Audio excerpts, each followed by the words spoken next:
Hello, and thanks for checking out all the information needed for the 2026 Homeless Day on the Hill. We are going to have this prep video for everybody to help prepare you, but before we dive into that, I do just want to share the full MCH team with everybody. My name's Matt Trainer. I am the Executive Director at MCH. We have Rachel Lynette, who is our Director of Operations, Kirsten Rookie, Director of Communications and Events, and now you're going to hear from the rest of us in this video. Hello, I am Ash Littles. I am taking the lead on Local Homeless Prevention Aid, also known as LHPA.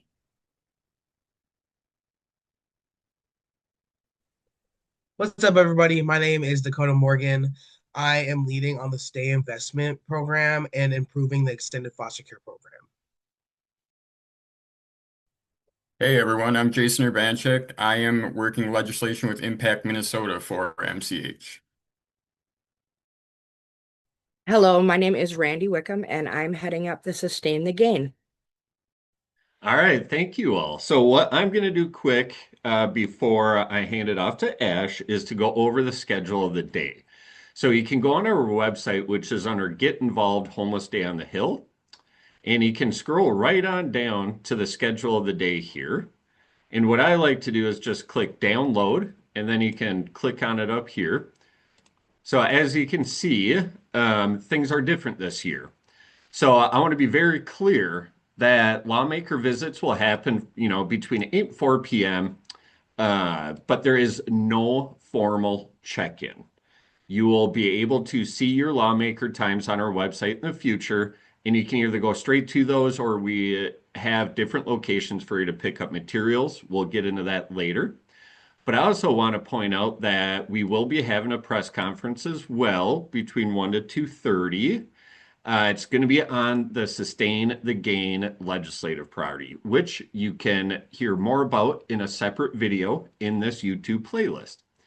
And we are tentatively planning on having the Family Homeless Prevention Assistance Program heard on Homeless Day on the Hill. So if you're still around, we'd love for you to pack that room from 3 to 4:45 p.m.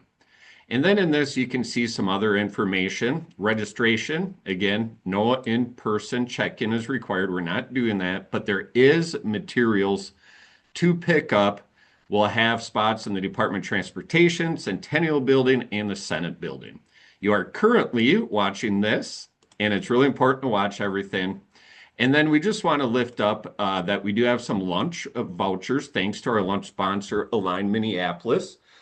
We have a limited amount. So we have those for people that need it to where the cost of lunch would be a barrier. And before we get into the rest of this video, I do want to thank our sponsors. We have Align Minneapolis, who sponsored our lunch. We have engagement sponsors, Beacon Interfaith and Housing.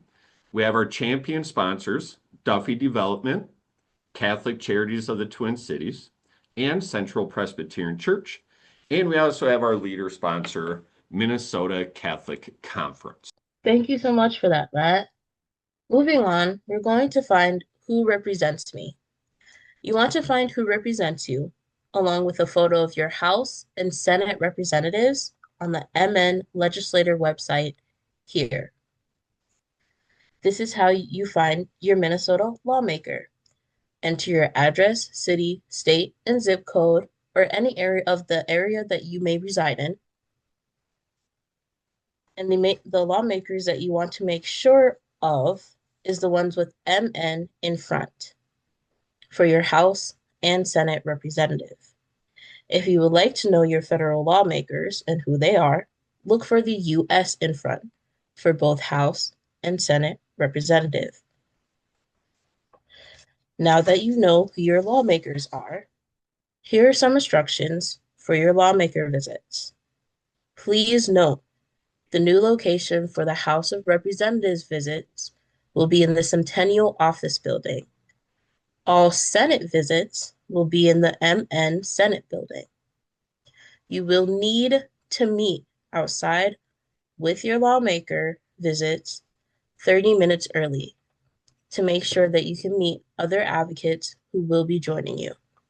Identify a facilitator who will start the visit, lead the meeting, and identify advocates to speak first while prioritizing people with lived experience. The facilitator will follow these steps.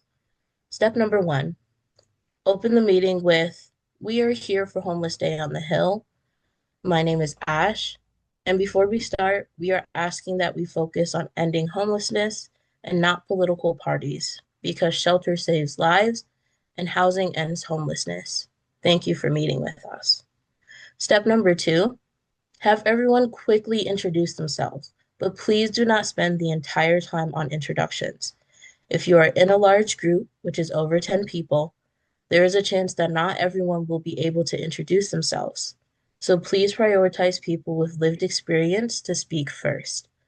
Identify a few people to share why they're advocating to end homelessness, to speak first, and prioritize people with lived experience. Extra time can be used for anyone else who wants to speak or allow the lawmaker to speak. Step number 3, leave behind the following documents: the MCH legislative agenda while closing the meeting. Finally, ask for support by saying, thanks for all of your hard work. Where we live impacts everything. Can we count on you to support legislation to end homelessness?" Thank you, Ash. And here's a sample guide to share why you're advocating to end homelessness. It's best to keep your comments 1 to 2 minutes because there's going to be a lot of advocates and you'll only probably have about 15 minutes. The first part is take 15 seconds to introduce yourself with a power intro. Who is in your community and who are you representing when you talk? Here's an example from an alumni. Hello, Representative Wickham. My name is Renee Rock. I'm a policy fellow with Minnesota Coalition for the Homeless and a tribal member of the White Earth Nation, having lived through several injustices.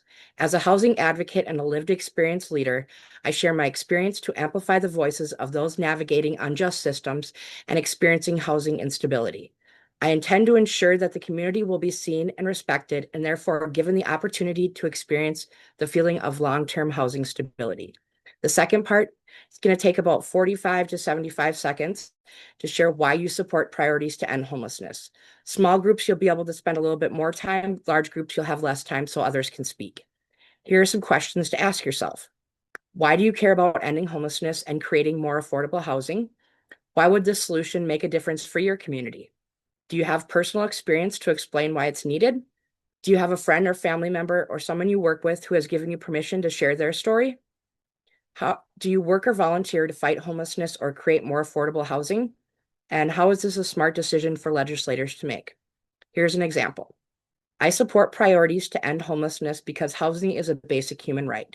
The combination of support services and direct financial assistance makes FHPAP a great program. The flexibility of the program allows any household experiencing housing instability to obtain and maintain housing stability. Having the appropriate prevention methods in place and offering the correct support services will begin to reduce disparities and move towards housing justice. If you have a more personal or regional reasons why, feel free to share. And for another example, you can check out my testimony, which is linked in the description below. Welcome, friends, advocates, and people who definitely did not read the instructions until 5 minutes ago. I'm going to be your guide today, part motivational speaker, part chaos goblin. I'm walking you through the Day on the Hill materials while everything gets highlighted on the screen like a very organized disco ball would. Let's go. First is our quick tips and notes for the 2026 lawmaker visits. This is essentially your hype kit, your confidence booster. Don't worry, you're not going to black out in the first 30 seconds of the meeting guide. Gives you the basics of where to be, how to start, and how to keep your message tight instead of turning it into a 45-minute monologue about your entire life arc. We move on to our directions and important addresses section. This section is going to be a GPS of your advocacy journey. House meetings are in the Centennial Building. Senate meetings are in the Senate Building. If you get lost, just walk with purpose. Lawmakers respect confidence even when it's 100% fake. Moving on to our Capitol Complex map. This is a map to prevent you from wandering the tunnels like a confused Victorian ghost. It shows the buildings, the skyways, and the secret paths to keep you from texting your group. I swear I'm in a building that looks like a dentist office. All right, we have our materials to leave behind. These are going to be documents you hand to your lawmakers. You say your piece, you leave these behind, and they sit on the desk like, hey, remember us? We're still here. Support the agenda. This is advocacy, but with a passive aggressive stationery. And we have our Why I Advocate guide. This is a storytelling cheat code. It keeps you from going full Shakespeare when you only have 5 minutes. It helps you hit the emotional notes without turning the meeting into a dramatic reenactment of your entire journey. Short, powerful, human. All right. Next is our tips for getting around in the meeting flow. This section is the don't get lost, don't be late, don't let the policy nerds hijack the meeting guide. It reminds you to center lived experience, keep introductions tight, stay focused so you don't accidentally start a side quest. And that is our tour. You now know what every section is, what it's for, and how to navigate the Capitol without spiraling. You're ready, you're powerful, you're hydrated, and you're about to make lawmakers just uncomfortable enough to create change in a respectful, democracy-approved way.